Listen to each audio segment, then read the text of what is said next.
Oi gente, sejam muito bem-vindos a mais uma aula de Geografia e nessa aula nós iniciamos os nossos estudos do livro 3.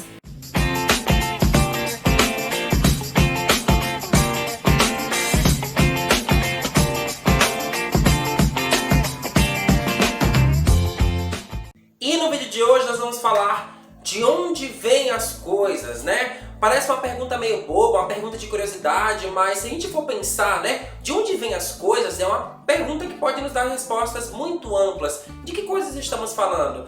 Bom, em geografia nós sabemos que parte do que a gente constrói, do que a gente vivencia, é resultado de transformações. E ao longo da história o homem observa muito a natureza e tenta descobrir o que ela pode nos oferecer que pode originar outros produtos, outras coisas. Então, por exemplo, trazer a personagem da Kika aqui é aquela criança que sempre faz perguntas, né? De onde vem isso? De onde vem aquilo? De onde vem o avião? De onde vem o café? De onde vem o papel? De onde vem o açúcar? E ali sempre tem uma resposta para aquelas perguntas de curiosidade dela. Então, o homem fez essa pergunta em algum momento. De onde vêm as coisas? De onde vêm os alimentos? De onde vem a madeira? De onde vêm as nuvens? De onde vem o céu? De onde vem a água? E quando ele estava fazendo essas perguntas, ele começou a observar que, olha, é possível que a gente possa utilizar todos esses recursos que existem na natureza e transformá-las em algum benefício para si mesmos. Bom, se você não entendeu absolutamente nada do que eu falei até aqui, vamos acompanhar agora o que eu estou querendo dizer de uma maneira mais prática. Quando eu falo para você que os seres humanos sempre observaram a natureza, eu estou falando para você que ele observava a natureza, mas ele não sabia o que eram os recursos naturais. E hoje nós sabemos o que são recursos naturais. Nada mais são do que elementos que existem na natureza e que podem ser utilizados ou transformados em alguma necessidade nossa. Então, se eu olho para a natureza da mesma maneira que o homem olhou lá no passado, desde o surgimento da humanidade, eu vou perceber que muitas das coisas que eu utilizo no meu dia a dia vêm da própria natureza. Por exemplo, o ar. O que é o ar, né? Se não o ar que a gente respira, o ar que as plantas respiram, o ar que todos nós necessitamos. Nós não podemos pegá-lo, não podemos vê-lo, mas sabemos que ele existe. É ele que permite, por exemplo, que eu consiga falar aqui mais de 1 palavras ao mesmo tempo e você consiga entender algumas coisas e outras não. É o ar em que eu respiro, em que eu posso produzir energia. Neste caso, por exemplo, a energia eólica que vem do ar. Né? Outro recurso natural, esse sim que eu posso ver, que eu posso pegar, que eu posso sentir, que eu posso beber, que eu posso utilizar no meu dia a dia é a água. É um baita de um recurso natural e que a gente sabe que existe na natureza, mas que a porcentagem dele está diminuindo a cada dia que passa. De onde vem a água, né? Então essa água que vem pelos rios, pelos riachos, pelos córregos, pelos igarapés, né? De onde vem isso? Para que serve isso no nosso dia a dia? É ele quem contribui para que a gente tenha água para beber, água para ser utilizada, por exemplo, em produtos que serão industrializados, água que vai servirá, por exemplo, para a nossa alimentação diária. É um recurso que a gente utiliza para tomar banho, para fazer uma série de atividades que existe na natureza. Então, ele é utilizado e pode também ser transformado. Outro recurso essencial que existe na natureza, e esse a gente não presta muita atenção, é o solo, né? Normalmente, quando a gente fala de agricultura, a gente não pensa na forma que a agricultura acontece. Para que as plantas cresçam, é preciso que tenha um solo fértil, um solo favorável. E se esse solo não for tão bom, é preciso que ele seja remanejado, readaptado e possa também ser irrigado. E a irrigação me lembra que eu preciso da água.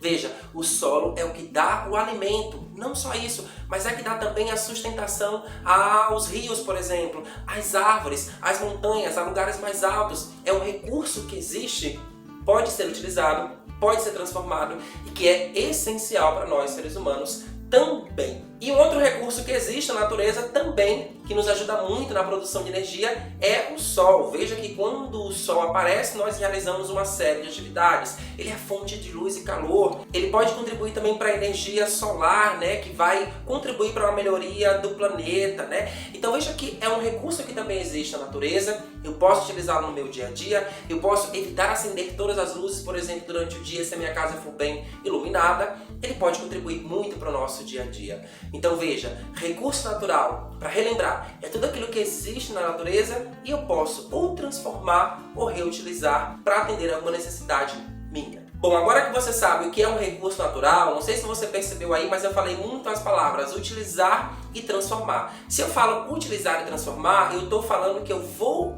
pegar este recurso natural que existe na natureza e vou remanejá-lo para alguma necessidade minha. De que forma? Ou seja, através das matérias-primas. Tio Rodrigo, o que é matéria-prima? Nada mais é do que esses recursos que são encontrados e são transformados em alguma outra coisa. Que eu posso utilizar, por exemplo, na fabricação de um produto. Exemplo, né? Café. O café é uma bebida que todo mundo toma, quer dizer, nem todo mundo, mas que muitas pessoas gostam, né? Para fazer o café, qual é a matéria-prima deste café? O café, que é plantado na agricultura. Um outro exemplo, as roupas que a gente veste, né? Algumas roupas que nós vestimos utilizam o algodão, que também é plantado na natureza. Então, qual é a matéria-prima aí neste caso das roupas? O algodão. Para produzir, por exemplo, os móveis, né? Os móveis que nós temos em casa, que tipo de matéria-prima nós utilizamos? Bom, se for uma mesa de madeira, eu vou precisar então do recurso madeira para produzir. Posso utilizar plástico também, que é outro tipo de recurso que vai ser extraído de outra maneira. Mas veja, quase tudo que está à nossa volta vem de alguma origem lá das matérias-primas. Então é algo que eu retiro da natureza e transformo em algum produto. Neste caso, um móvel, alimento, vestimenta ou alguma outra coisa. E para que isso aconteça, ele vai passar por um processo de transformação. Minha gente, esse processo de transformação pode acontecer de duas formas. A primeira forma de transformação das matérias-primas em produtos acontece de maneira artesanal. No passado, as coisas eram transformadas, minha gente, por meio de manufaturas, ou seja, de um trabalho manual. A própria pessoa produzia aquilo e é claro que tem muita diferença quando a gente compara com os produtos que são fabricados na indústria.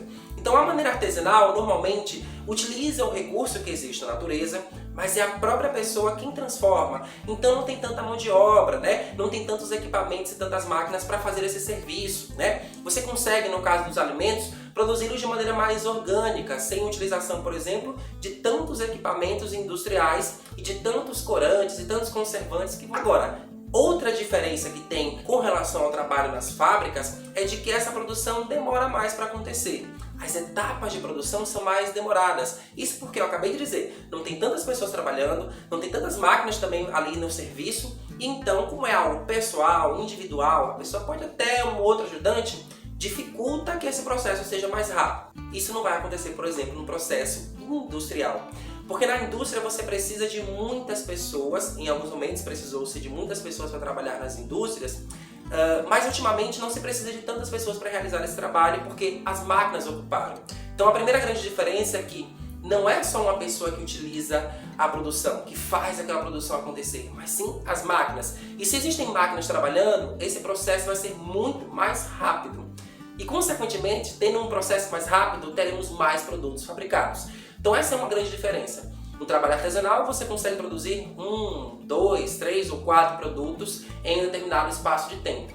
Mas na produção industrial você consegue produzir de forma muito mais rápida e muito mais produtos. Outra grande diferença são os recursos tecnológicos mais avançados, né, para a etapa de produção. Vamos pegar um exemplo então da fabricação de sucos de laranja. Um grande exemplo. Então, uma produção artesanal, como é que ela vai funcionar? A pessoa precisa comprar ou coletar esse alimento, ela vai retirar o suco, espremer e então produzir ali o suco artesanal de laranjas. Já na produção industrial, aí não. As etapas serão diferentes, porque você vai precisar produzir muitos sucos de caixinha. O que vai precisar de mais água, de mais laranjas, de uma grande produção, de máquinas para poder fazer esse serviço e também o trabalho de algumas pessoas mais especializadas. Então é uma produção que tem as suas etapas a serem cumpridas. Então não é só chegar lá e fazer o produto. Não, você precisa coletar, colher, separar. Olha quantas etapas já tivemos até aqui. Precisa também lavar, então precisa levar para uma máquina que vai processar aquele alimento e então retirar o suco. Depois esse suco vai ser embalado, encaixotado e só então liberado para venda. Observe que essas são algumas diferenças existentes entre o trabalho artesanal e o trabalho industrial. E aí, para tentar responder aquela pergunta inicial, né, de onde vêm as coisas, observe que as coisas podem acontecer de duas formas, mas elas devem retirar recursos da natureza. Então, se eu preciso fazer algum produto, neste caso industrial ou artesanal, eu vou precisar de algum recurso natural. No caso, vocês viram aqui as laranjas ou também a água que ajuda na produção de sucos de caixinha ou de suco artesanal. Veja, minha gente, que de onde vêm as coisas, na verdade, vem da própria natureza, quando eu analiso os recursos naturais existentes no nosso planeta. Porém, a transformação, a utilização e a produção dependem deste processo humano, que o homem, analisando o espaço, consegue fabricar produtos para atender às suas necessidades. É isso, gente. Eu espero que você tenha gostado dessa aula. E ó, não se esqueça, hein? Não sai daqui sem deixar esse like. E na próxima aula a gente continua conversando sobre este assunto que está maravilhoso, tá certo? Beijo grande, minha gente. Até a próxima aula. Tchau!